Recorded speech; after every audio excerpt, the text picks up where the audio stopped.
Today's tutorial is for the knitters among you. Hi, welcome back to my channel. If you're new here, my name's Carol, and on this channel I show you how easy it is to make your own jewellery, although today I'm not making jewellery. Well, I kind of am. I'm making jewellery for your knitting.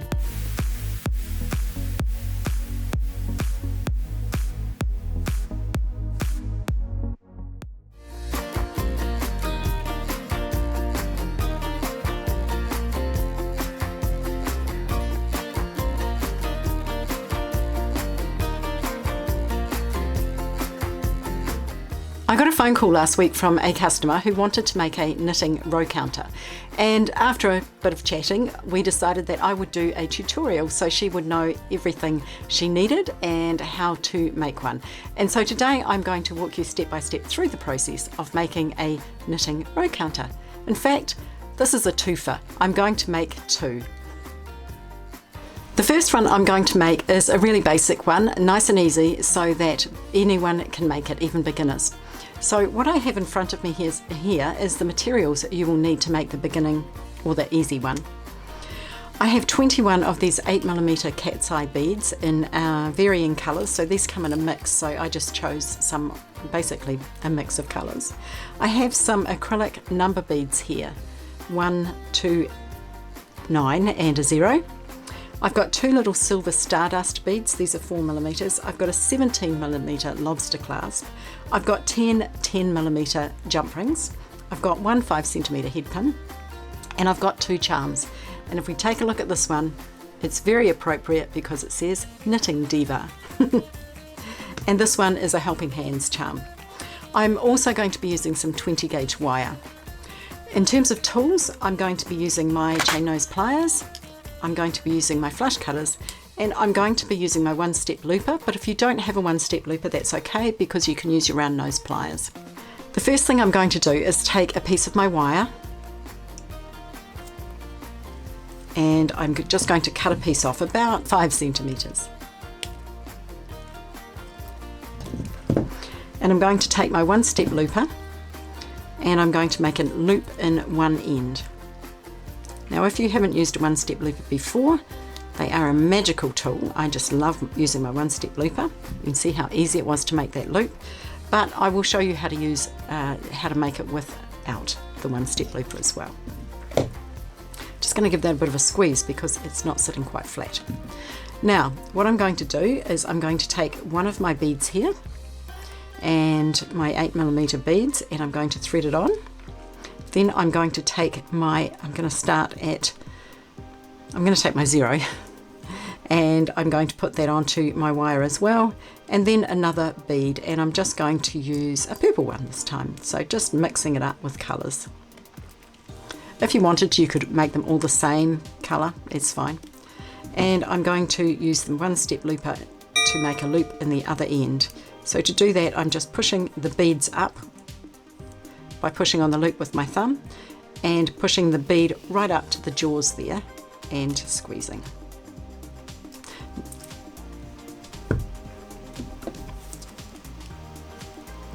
I'm just going to close that loop because it's not quite closed. Just do that by lifting up and down. Okay, so there's my piece, and I actually need to have, of course, all 9 numbers done. So I'm just going to show you one more using the round nose pliers instead of one-step looper. Now I do have videos on how to make loops with and without a one-step looper, so I will leave a link in the description box below for each of those. Alright, to make a loop without using your one-step looper, you get your wire and you hold it in your pliers there about 1 centimetre from the end. And then you bend the wire, and I always bend towards me. It's a comfort thing, whether you go away from you or towards you, but I always like to bend towards me.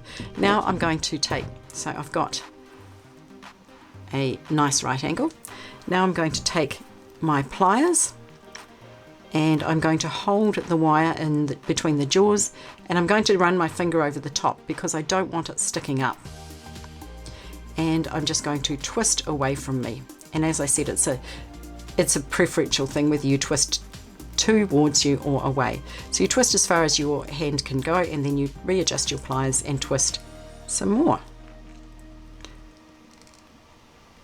Okay, so as you can see, my loop is now centered on my wire, but my wire is not very straight, so I'll just give it a pull to make sure it's nice and straight, or straighter.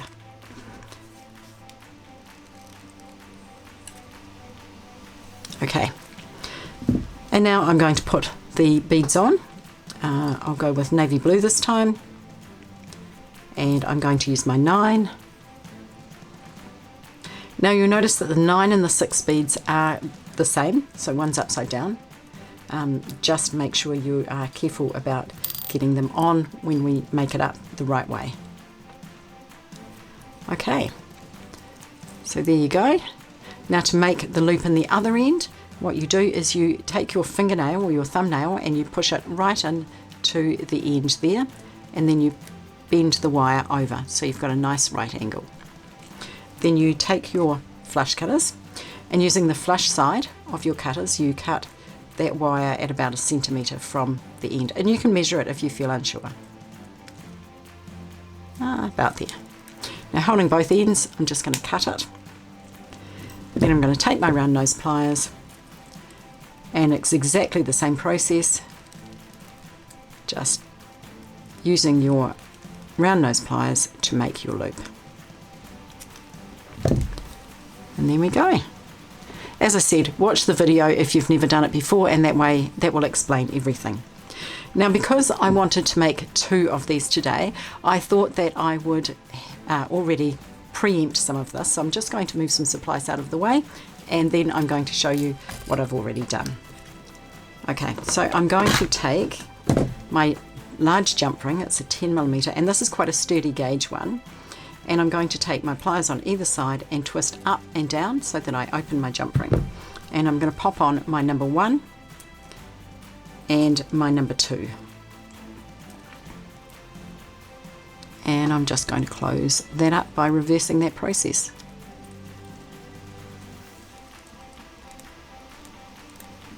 Now, if you haven't opened jump rings before, done a video on that as well, so I'll leave a link for that one in the description box below.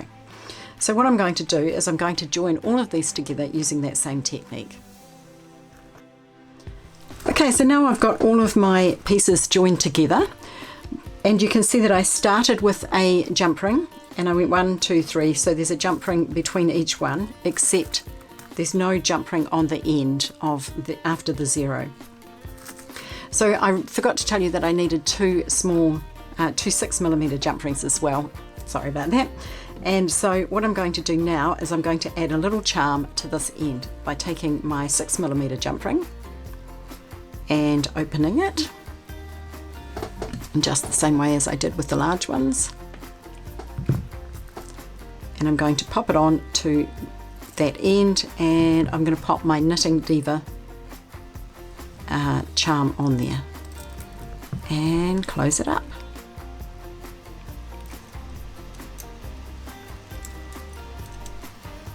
So there's the actual row counter, and now what I'm going to do is make a little charm, and the reason I'm doing this is as a stitch marker. So it's it goes hand in hand.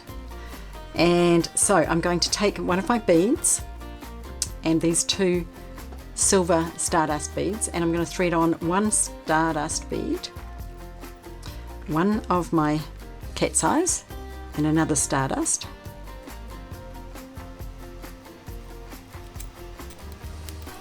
And then I'm just going to make a loop in the top. Now I could make a wire wrapped loop if I wanted to here, but I'm not going to today. I'm being lazy. I'm using my 1-step looper for everything. And that didn't close properly. Actually, yeah, I do need it to be closed properly.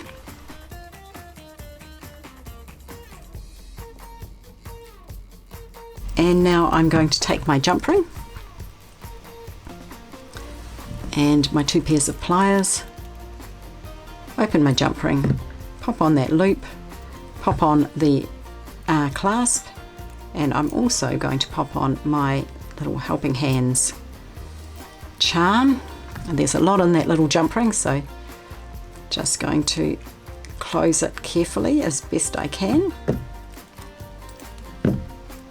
Okay. And there's my little charm as well. So how do you use these? Let me get my knitting and I will show you. So here's my knitting, and as you can see, I've started knitting my row. Now what I would do is just take my row counter and pop it onto my needle, just like that. And then when I carry on knitting. And when I get back to my row counter next time, what I want to do is just take my second loop and take the first one off, and that will indicate that I've now knitted 2 rows. And then when I get back to my row again, I do exactly the same thing with putting it onto the third one. I hope that makes sense. Now with my little dangle here, you'll notice on the other side of my knitting, I have a safety pin here, which is indicating the starting of my armhole shaping. So instead of using my safety pin, I can actually use my little dangle here just by opening the clasp and popping it onto that stitch there. Isn't that cute? Much nicer than a nasty old safety pin. And you can also use that in between your stitches if you need to count stitches and that kind of thing. I hope that makes sense. If you have any questions or would like some more explanation, leave me a comment and I will try and explain it more. So for those of you who are up for a little bit more of a challenge, this is the second one that I made, and I love the colours, aren't they just stunning, the pink and the green? So what I used here was I used some 10mm silver foil lined glass beads, and I used some 4mm glass pearls, and I will leave links in the description box below for all of these as well. And I've got my Diva, my Knitting Diva charm. So I've already put my helping hands one on there, and I've just joined these components. So this is made up of 2 components. It's made up of this one here, which is the large bead and the 2 small ones, and then it's made up of this component here, which has our number bead. So firstly, I'm going to show you how to make this component. So I'm going to use some 26 gauge wire for this, and I'm going to make some wire wrapped loops this time. So what I'm going to do is I'm going to take my pliers, and I'm giving myself plenty of room. I always tend to skimp when I'm making wire wrapped loops, and I always end up with it being really challenging. So that's why I'm giving myself lots of room on this side. So that's probably about 4 centimeters. Way too much, more than we need, but still worth doing. And I'm just going to bend the wire towards me, so I've got a right angle. Then I'm going to take my round nose pliers, and I'm going to put them right up into that bend. Then I'm going to take my wire and I'm going to go right down to the bottom of the jaws there. Then I'm going to turn my pliers around and bring that wire up. Now if you haven't done a wire wrapped loop before, I will leave a link in the description box below to a video I did all about making wire wrapped loops. Okay, now I'm going to take my pliers and hold that loop in the pliers, and just using my hand, and I can do this because this is 26 gauge wire, I'm just going to wrap that around. Now I don't mind if my wraps are messy, but some people like them to be really, really nice and neat, but for me it's not a big deal. And I'm going to do it about 4 times. Now you will find if you use your pliers for this, you'll probably get a neater wrap, but as I said, I don't care. Alright, now I'm going to take my flush cutters, so that's what I have now. I'm going to take my flush cutters and I'm going to get right in there with the flush side of them and trim off that little tail. Now I want to feel it, because the last thing I need in my knitting is a really pointy end that's going to catch. So I'm going to give them a squeeze. Just squeeze the end in there. And my wraps are quite a long way away, so I'm actually going to squeeze them this way as well. And that's fine to do that. And just straighten up my loop. Got a bit out of hand. Alright, so that's my wire wrapped loop there. Now I'm going to feed on one of my little green 4mm pearls. I'm going to put on a beaded rondelle and my large bead, and just reverse that. So a beaded rondelle and my little pearl. So that's what I have now. Now to make my wire wrapped loop in the other end, I'm going to take my pliers and I'm going to hold this with the very tip of my pliers and bend the wire towards me, just like that. Now I'm going to take my round nose pliers and make a wire wrapped loop, so tucking them right up in there just like before, bringing the wire around to the bottom, turning the pliers and pulling the wire towards me. And as I said, I explained this way better in the tutorial about making wire wrapped loops. And I'm going to just wrap that around about 4 times.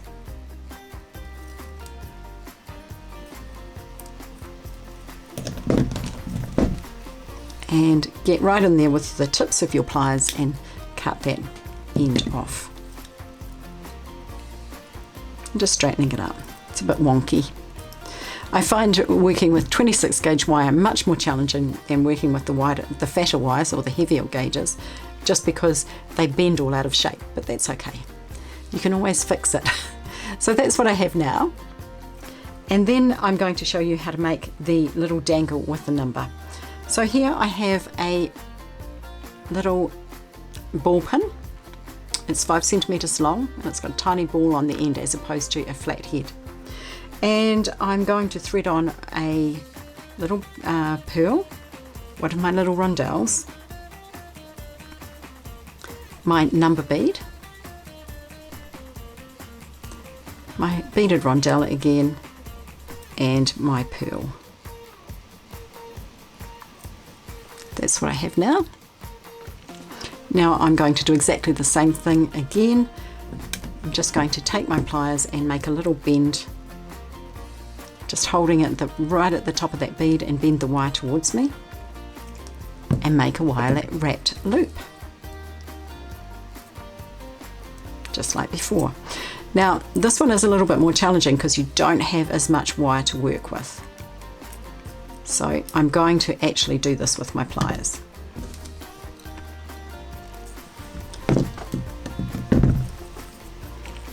So taking the very tip and going around and around.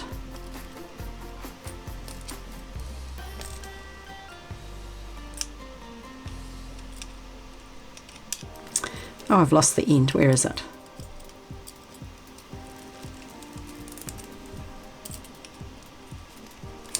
Okay, and just trim off that end. There's my end. So I'm going to trim it off just like before, holding it so it doesn't fly away, and just tucking in the end.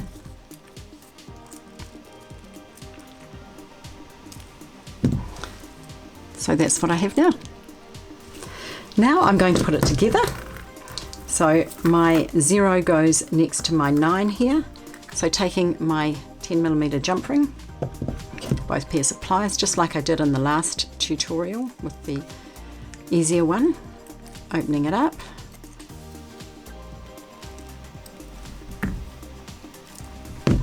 and I'm going to feed on this one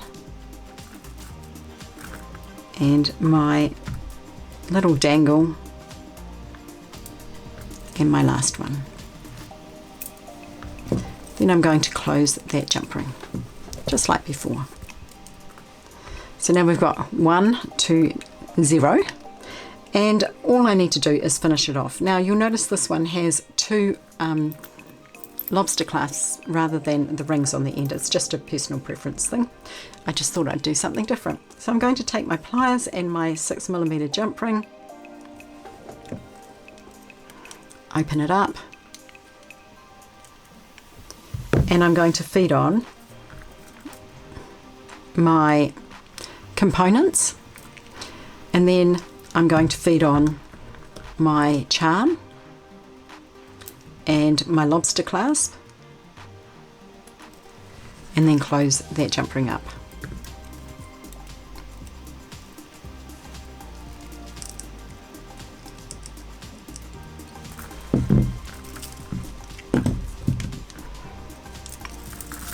And there it is. So now I'm all set for those long, cold winter nights of knitting with my row counter. When I did my research for this project, I was actually amazed at how expensive these were to buy. Some of them on Etsy were like $67, and I was absolutely blown away that they were that much when you can make them so easily. So I hope you do make them, and I know there's a few knitters out there that follow me, so it would be really, really great if you would leave me a comment in the comment section below and let me know if you do make them, or if you've used one before. Maybe you bought one of those very expensive ones. It would be really wonderful if you would give me a little like if you enjoyed this video, and also, you know, subscribe. And follow us on Facebook and Instagram as well. Thank you for watching today. If you are keen to make any of the jewellery I'm wearing, I will leave you a link in the description box below for those tutorials as well. Thanks for watching and have a fantastic day.